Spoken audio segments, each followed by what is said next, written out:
It's time for us to begin the second aspect, or second part of our class.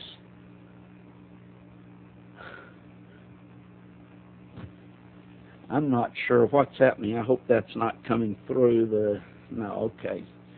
It's time the cleansing or cleaning cassette.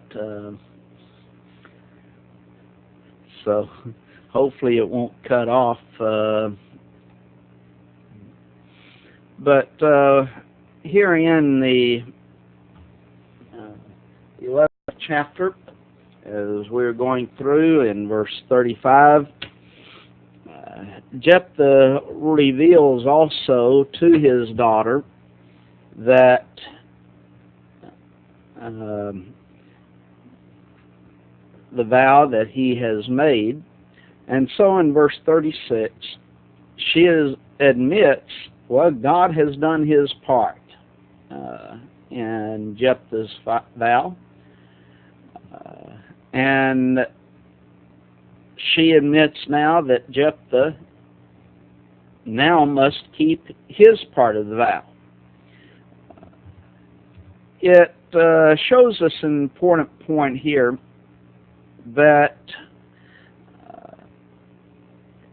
here is a daughter that is willing and ready to be submissive and obedient to her father. Ephesians 6 and verse 4, parents are to train up their children in the nurture and the admonition of the Lord. She was going to be an obedient child. And we might say, even though she was nearing child or adulthood at this point in time, there was still that aspect of being submissive to her father. What a wonderful attitude that she possesses in this. In verse 37,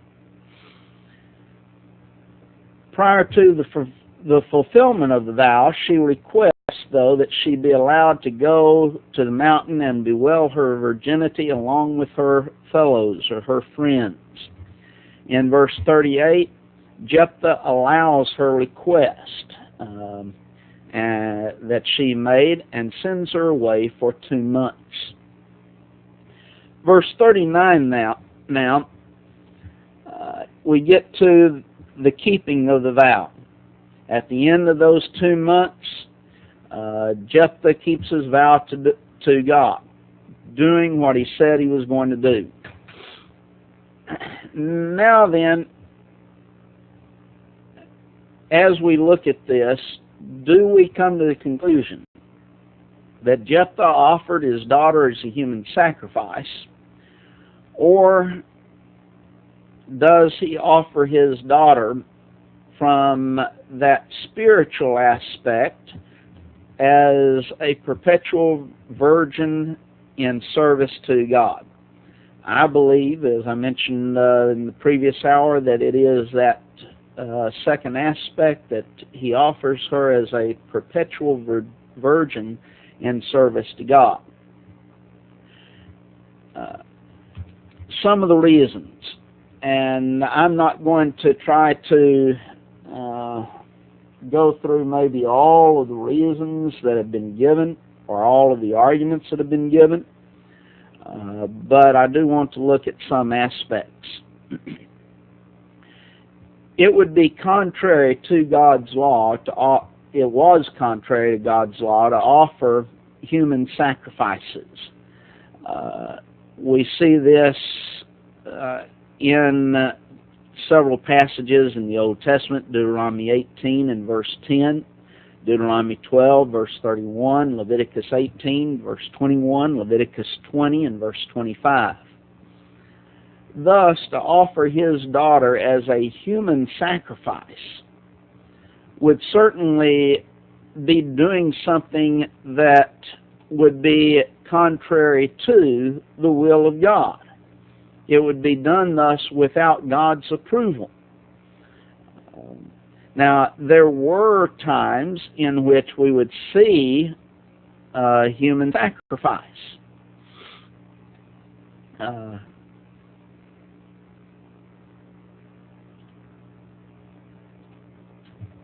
there were human sacrifices that were offered by some. 2 Kings 3:27, 2 Kings 16 and verse 3, 2 Kings 17:17, 2 Chronicles 33:6, Jeremiah 7:31, Jeremiah 19:5, Jeremiah 32 and verse 35. But all of these were without God's approval. So if Jephthah offered his daughter as a human sacrifice, it would not seem consistent for Jephthah to be listed with the great men of faith in Hebrews 11th chapter, and he's mentioned there in verse 32. Ed mentions in relationship to Abraham and Isaac that God provided the ram for Abraham instead of offering Isaac.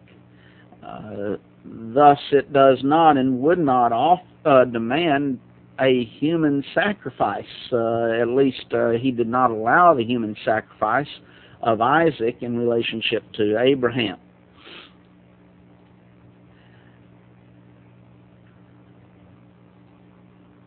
It appears from this verse, though, when we come down to verse 39, that Jephthah offered his daughter or devoted his daughter as a virgin girl to the services of God for the rest of her life.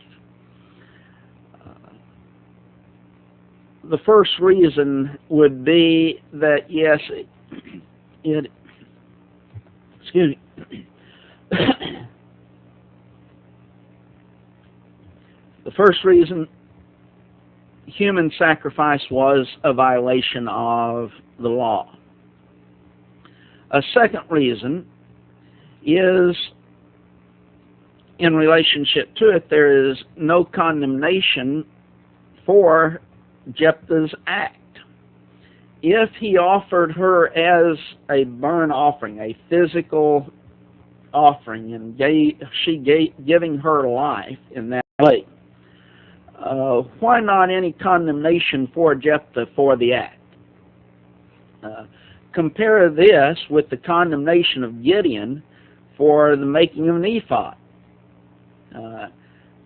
And then a lack or no condemnation for this act. Now, I realize that that does not prove without a shadow of a doubt that this is something that was approved of God. Doesn't necessarily mean that it is an approved action, because there are some actions in the Old Testament and New Testament that we're not told specifically or condemned specifically, yet we know it would be sin. But it does seem as if there would be some indication that it was condemned if it was a human sacrifice. Another thing is that some, and I am saying some, have suggested that the word "and," when we read back in verse 31, and just go back there for a second, then it shall be that whatsoever cometh forth out of the doors of my house to meet me, when I return in peace from the children of Ammon, shall surely be the Lord's. And, the word "and" there, I will offer it up for a burnt offering. They're suggesting that the word "and" there is a Hebrew idiom which can mean "or." Thus, it would be, the first thing that comes out of the house to meet me when I return in peace from the children of Ammon shall surely be the Lord's, or I will offer it up for a burnt offering. Thus, the first thing out of his house would be either the Lord's, that would be dedicated to God, or it would be offered. If it was right to offer it as a burnt offering, it would be offered as a burnt offering. If it was not right to offer it as a burnt offering, then it would be offered as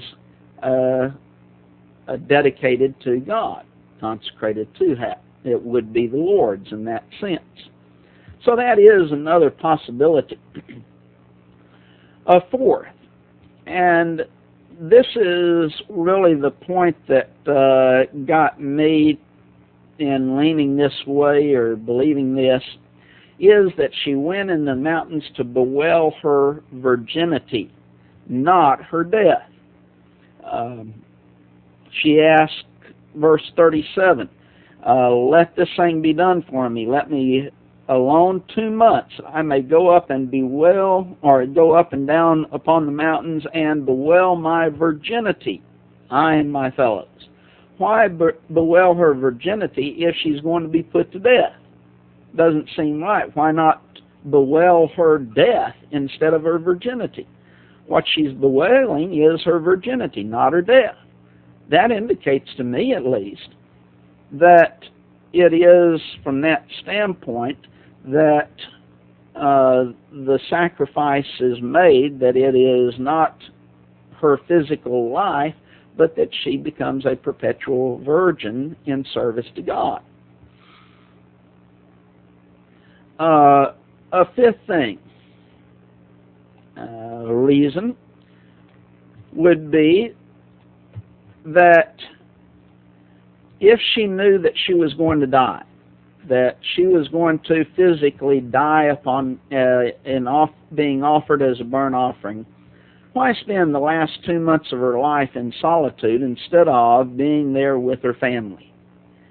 It would indicate, if you had a loved one who knows that they're going to die before too long, there is the desire generally to spend that time with their family, with those whom they love closest here upon this earth. Why would she go off to spend these last 2 months, if it was that she was going to die, why go off to spend them alone and in solitude with her fellows instead of with her family?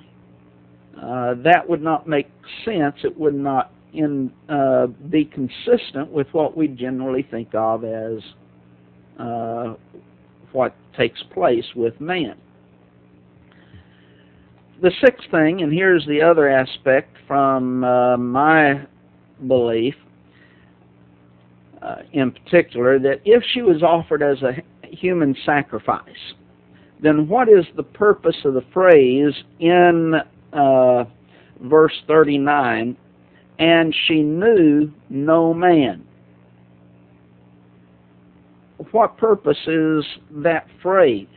The phrase seems to draw our attention away from an actual human sacrifice to a spiritual sacrifice, that she was devoted to God as a virgin girl for the rest of her life.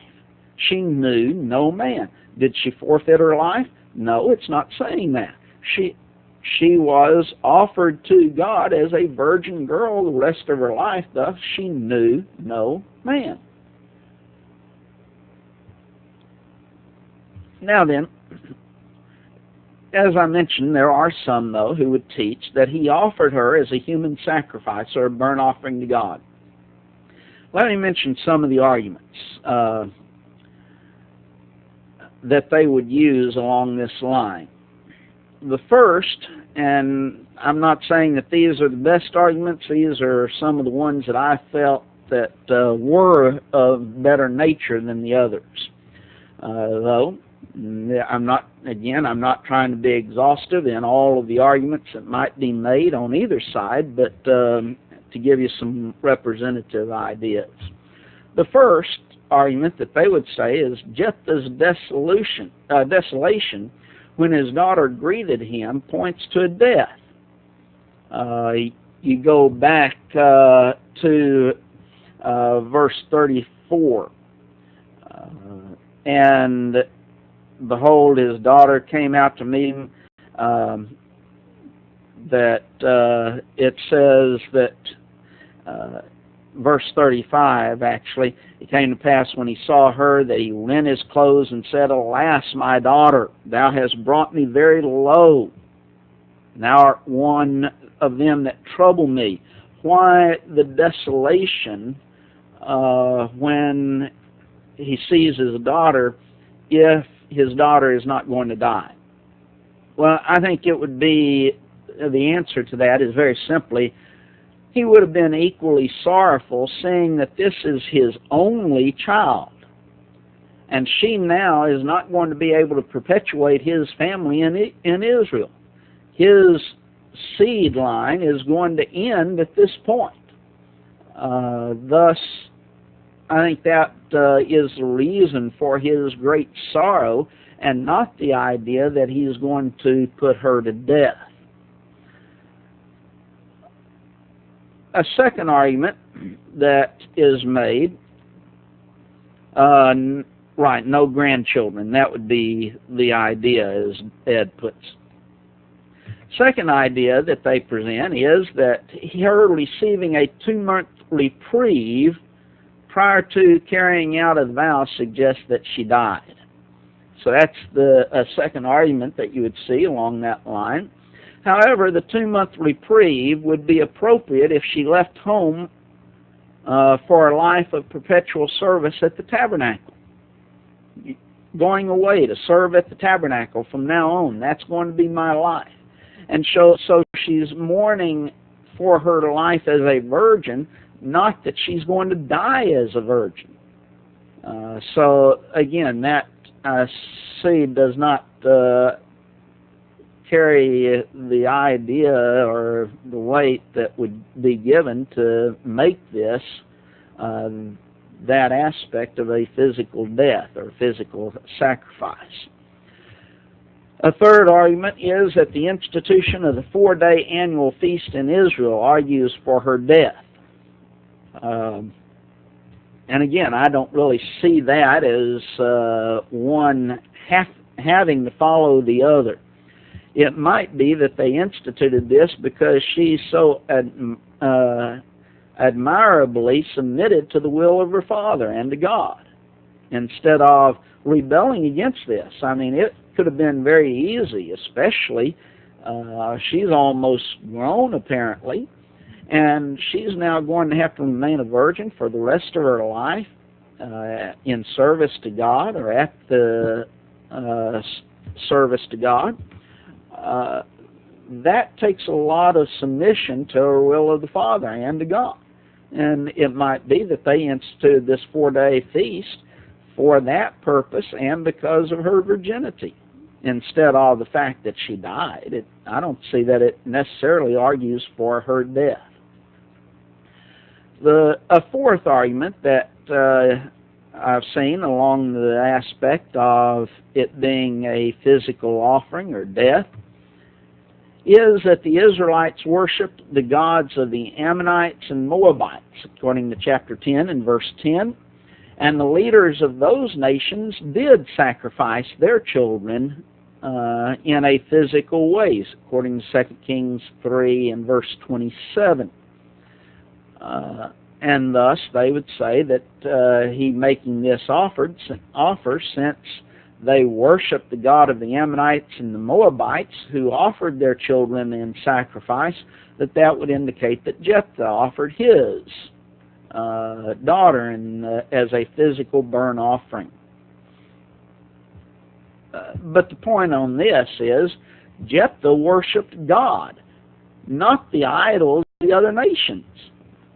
They are coming along on that with the wrong premise. They're saying forth the premise that Jephthah was offering or worshiping the gods of the Ammonites and the Moabites. He didn't. He worshipped Jehovah God. Later on, also, God did punish the Israelites for offering their children to Molech. That would be as a physical offering and putting them to death. 2 Kings 23 and verse 10. And so, if God punished Israelites for doing that, why wouldn't he have punished Jephthah for this? If Jephthah was going to do that. So, again, I don't see that the arguments for her being put to death as a burnt offering are compelling to make us come to that conclusion. I think the text indicates that she going to bewail her virginity, and the fact that she knew no man, verse 39, would indicate that it is that she was offered in service to God as a perpetual virgin, and that was the fulfillment of the vow. We've mentioned our need to keep our vows, and truly there are righteous vows which we should make, and we need to keep by them. We mentioned the marriage vows. Those are made both in the presence of the man, the woman, and in the presence of God. We need to obey those things. If we make a vow, though, that would be wrong, then we should not obey that. We should not do that. But generally, normally, the vows that we make are to be kept. Verse 40, we then see that the daughters of Israel every year went out to lament Jephthah's daughter for 4 days. The word lament is, and if you look at the word, it gives us an important point here, I believe, again, dealing with this aspect. Lament is the Hebrew word tanah, and it means to recount, to rehearse, or to tell again, according to Strong's. Theological Word Book of the Old Testament says to recount or rehearse. The Dictionary of Biblical Languages says to commemorate, that is, to retell a tale in song, recounting the praises of the person. Again, it seems to me at least that when it says that they went out every year to lament the daughter of Jephthah, the Gileadite, for 4 days in a year, that it indicates that these daughters of Israel went to the temple to talk and to recount or to rehearse, to tell again of Jephthah's daughter, to rehearse these things with her, to recount them. And that, again, to me would indicate, at least a little bit, that this was not a physical death that she died. It was spiritual, the fact that she was made a perpetual virgin in service to God.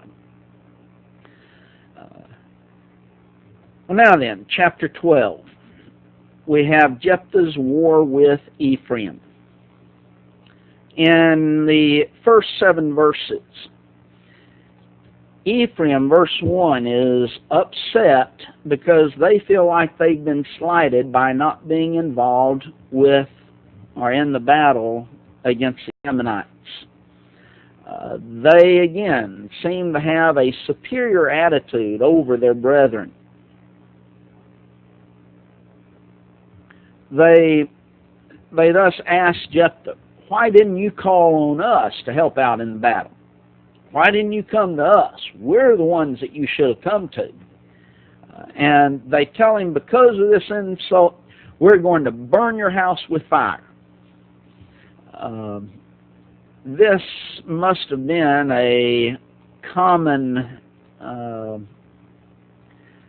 situation or punishment with the people of that day. We see the same thing in Judges 14 and verse 15, and then Judges 15 and verse 6, where they burned someone's house with fire as punishment. So it must have been a common occurrence or a common punishment in that day. And now then, Ephraim, we're going to burn your house down with fire, and you in it. This reminds us of how easily some people get upset with other brethren today. Why did Ephraim really, what is it with them? They weren't called to the battle, okay? So what? What difference does that make in reality? It doesn't make any difference at all. And yet, some people get so upset with other brethren today over some supposed slight that really is nothing. Maybe because they don't get called on to lead prayer. Well, you should have called on me to lead prayer, or wait on the Lord's table, or teach this class. You should have called upon me. It's a lot of pride and arrogance in that I'm the only one who should be doing this, and you should always call upon me and get me, that things just aren't going to happen right if you don't get me to do it. Sometimes it might simply be an oversight, might be some other important reason. But still, some individuals are going to cause problems over it. And that, brethren, just simply should not be. We should have an attitude of service and submission. Not an attitude, everything has to center around me and getting me to do this. Verse 2, Jephthah responds with the fact that they did not call on him to deliver them out of the Ammonites' hands. But Ephraim did not do anything about it. So we did call on you, you didn't do anything. We asked you, you didn't respond. So your accusation is false accusation. It appears as if they are simply looking for something to attack Jephthah over. And a lot of times you see that. It doesn't really matter what it is. They're just going to find something to attack you over. And you have to realize that. Jephthah says, we called on you, you didn't do anything about it, so we went to war without your help. And we did this. And then you're claiming we didn't get your help. We did. We tried to, and you didn't do anything. Verse 3, since you did not deliver us from the Ammonites, even though you were called upon to do so, we then placed our lives in jeopardy and went to war with them. And God delivered us out of the Ammonites' hands. And now then, you're going to go to war, you're going to fight with me over this? Bob went and made the point that by simply stating the facts, Jephthah destroyed their grievances. Verse 4, Jephthah went to battle against the Ephraimites on this occasion. I want to notice a difference. Gideon was also, the Ephraimites got upset with Gideon. Gideon responded by pacifying them, gave them a soft answer, and it pacified them. Jephthah instead responded with a sword. It appears, and a principle that we see oftentimes, is that pacifying a troublemaker never works. Gideon pacified them. What happens? Here comes Jephthah along, and the pacifying them by Gideon didn't work. They're just going to cause more trouble. Troublemakers simply are going to be that. They're going to cause trouble. And if you pacify a troublemaker, it will not work. I think a lot of times we get into trouble within the church along that line. We have somebody over here, he is nothing but a troublemaker. That's all he does, and every time something comes up, he's going to make trouble about it. He's going to gripe, he's going to complain. It doesn't matter what it is and how we do it. He's going to be just simply a troublemaker.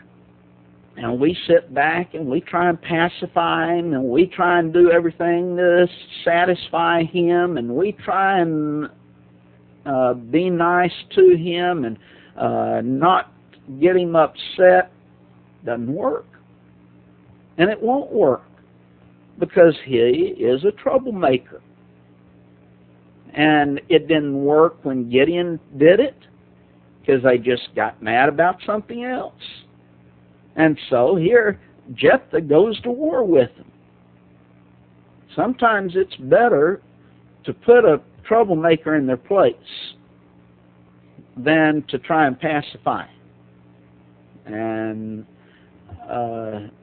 Basically, to tell the story of years ago, and this was many years ago, probably 30, 40 years ago now, of a congregation that had trouble year after year. They didn't have elders, and finally they hired this one preacher.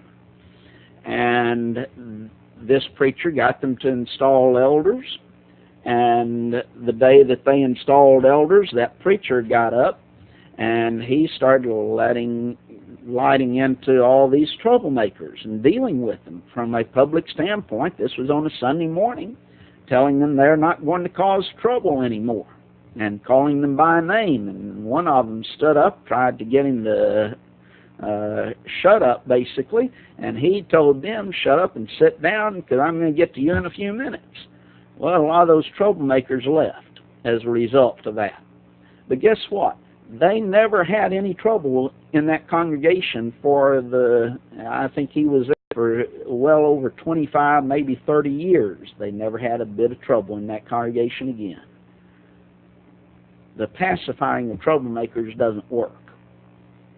And that's just one illustration. You probably could tell the hundreds, but a lot of times we could also tell about the hundreds of times we tried to pacify them, and all it does is cause more trouble.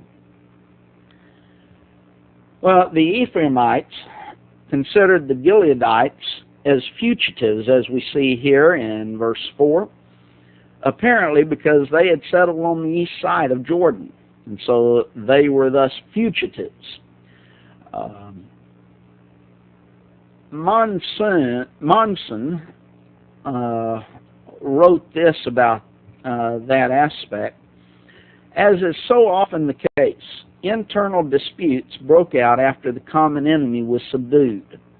The main issue appears to be Jephthah's unilateral action in Transjordan.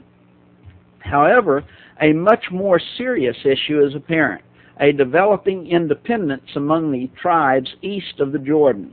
The conflict between the Ephraimites and the Gileadites is a sad commentary on the lack of Israelite unity in this period. If we can get our brethren to center upon the fact that we have a fight against Satan and against the things of Satan, it would help us so much. If we can unify upon that, and we know that we have a common enemy here. A lot of times we can keep problems within the church down. If we want to solve problems, to a great extent, put that person to work.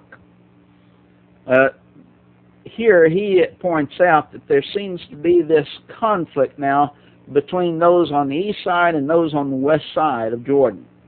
The problems that they had thought would come up years ago as they settled on that side are now showing themselves. Well, verse 5, the Gileadites took the place where the Ephraimites would cross the Jordan River. And when the Ephraimites, which escaped, went to cross back over to Ephraim, cross over the Jordan River, the Gileadites asked them if they were Ephraimites. That's not going to work generally because, sure, someone's going to say, yes, I am. Or if they're not going to admit, I'm an Ephraimite, so go ahead and kill me. Well, if they said they were not Ephraimites, they gave them a test. And in verse 6, the Ephraimites' language betrayed them. They could not properly pronounce Shibboleth. They could not pronounce the SH sound. Shibboleth means ear of corn or flowing stream. And so they would pronounce it, instead of Shibboleth, Sibboleth, since they could not pronounce that SH sound. And we can notice in this regard Peter and his speech. In Matthew 26 and verse 73, it stated that concerning Peter, your speech bewrayeth or betrays you. our speech does say something about us. It tells other people what we really are. The question is, what does our speech say about us? Does our speech betray to the world that we're Christians or not? Does our speech betray to that individual in the world that we put God first within our life, that God is a part of us, that He is a part of our life? Or is our speech basically the same as everyone else's? Do we incorporate God in the proper way now? Do we incorporate God in the name of God in our speech and what we discuss and what we talk about and the way in which we use God and His name? Or do we just leave God out of it totally? I think a lot of Christians simply leave God out of the picture totally. It's not that they are going to use God's name in vain. They don't do that. But in their everyday language, they very simply don't talk about God. God isn't a part of their life, except maybe in coming to worship service. And then we wonder why people in the world aren't drawn to Christianity. It's because of our own life and our lack of putting God in our life. And I'm not saying that He controls our actions or anything like that. I'm just saying there is should be a recognition on our part of God's care and His protection in our life. That He is doing this in providential ways. He's caring for us. He's taking care of us. He is going to protect us. He's guiding us through His Word. Do we incorporate those things in our speech and our everyday speech with others? Or do we just leave them out? Does our speech betray that we're teaching the truth? Or are we teaching error and practicing the truth or practicing error?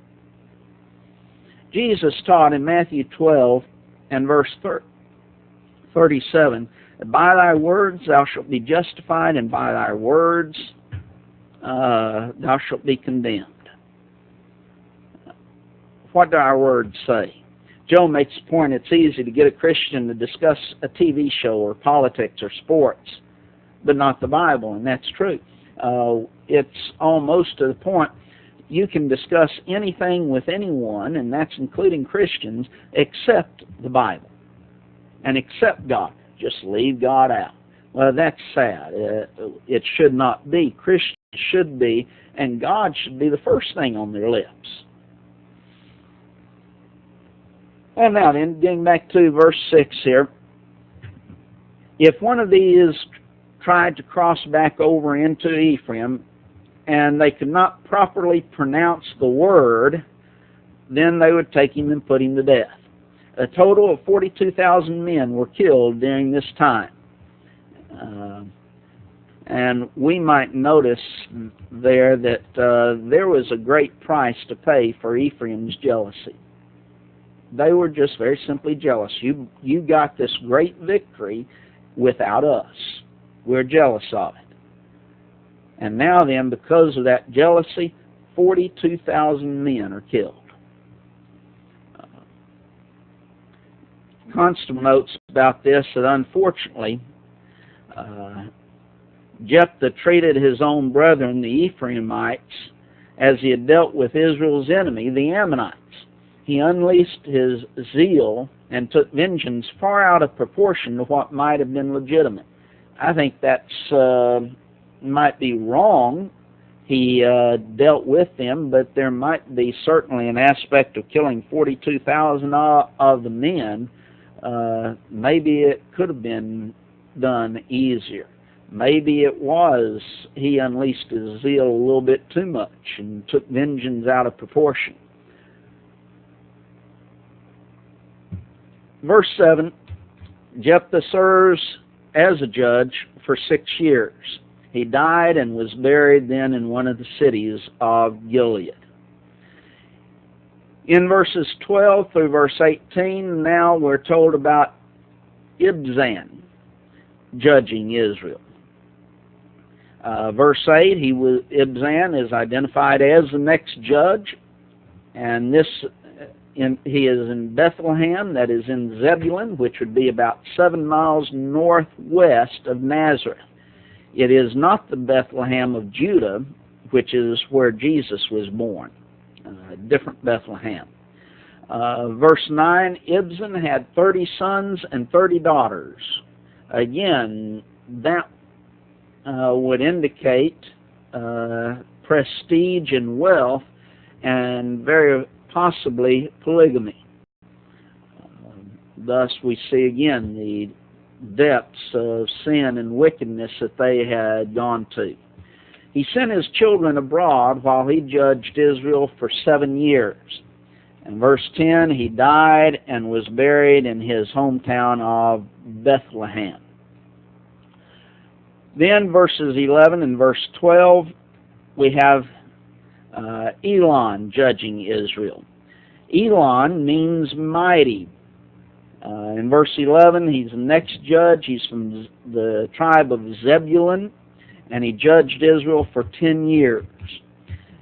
Verse 12, he died and was buried in Ajalon, a town in Zebulun. And very simply, we do not know where that town of Ajalon is.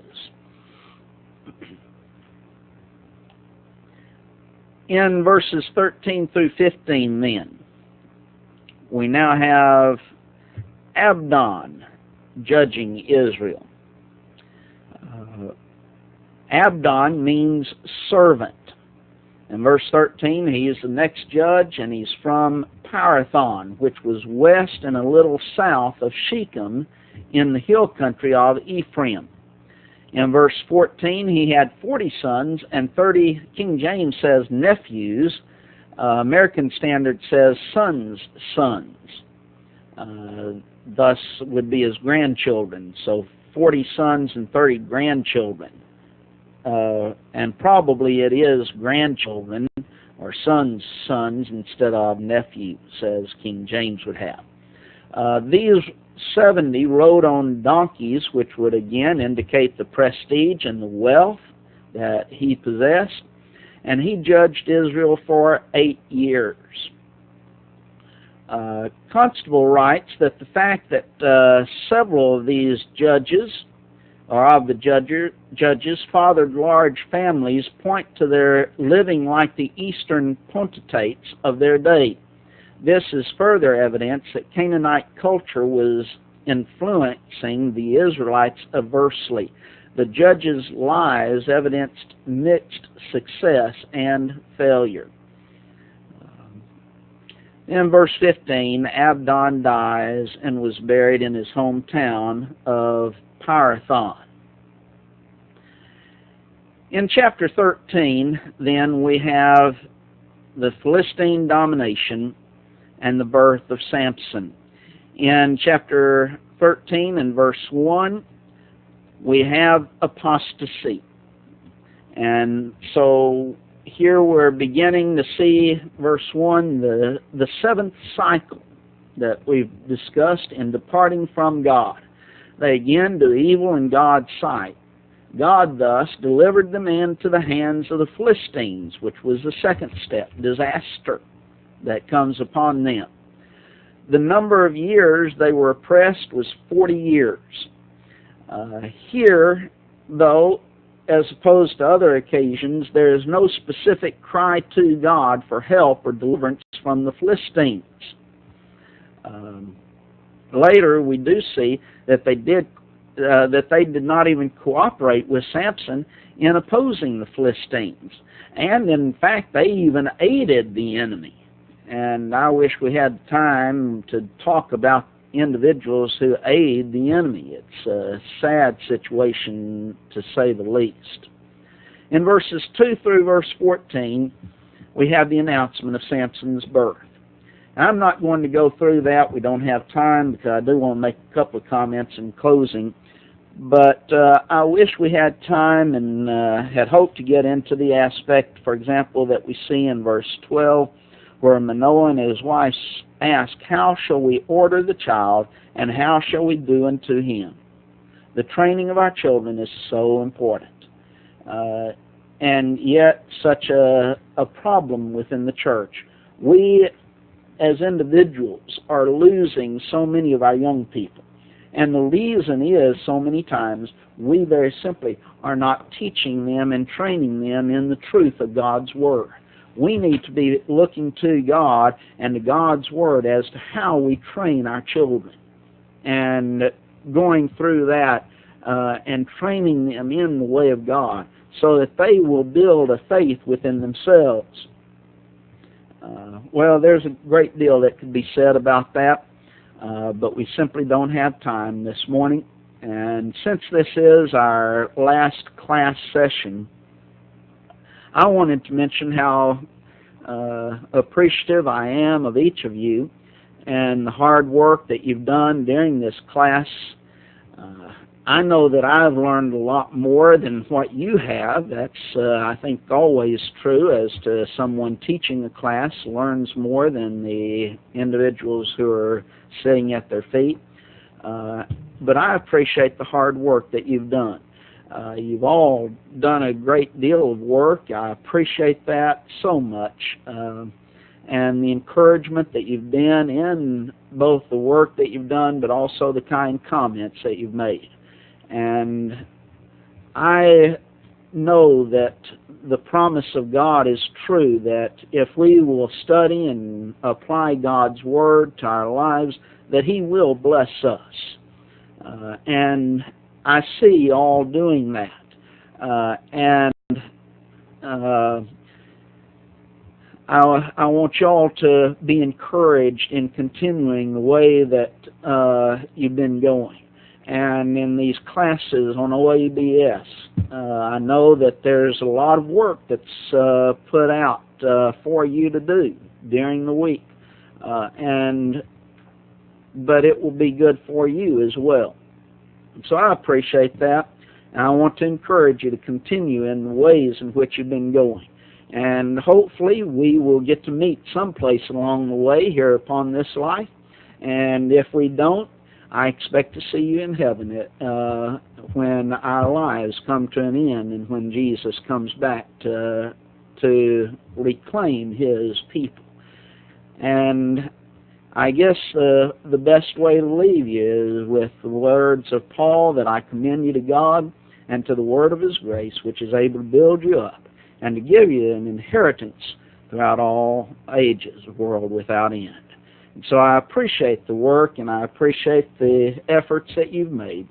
And if there's ever anything that we can do to help you out, or any questions that we can answer, we'd certainly be glad to do those things in helping you out along your way.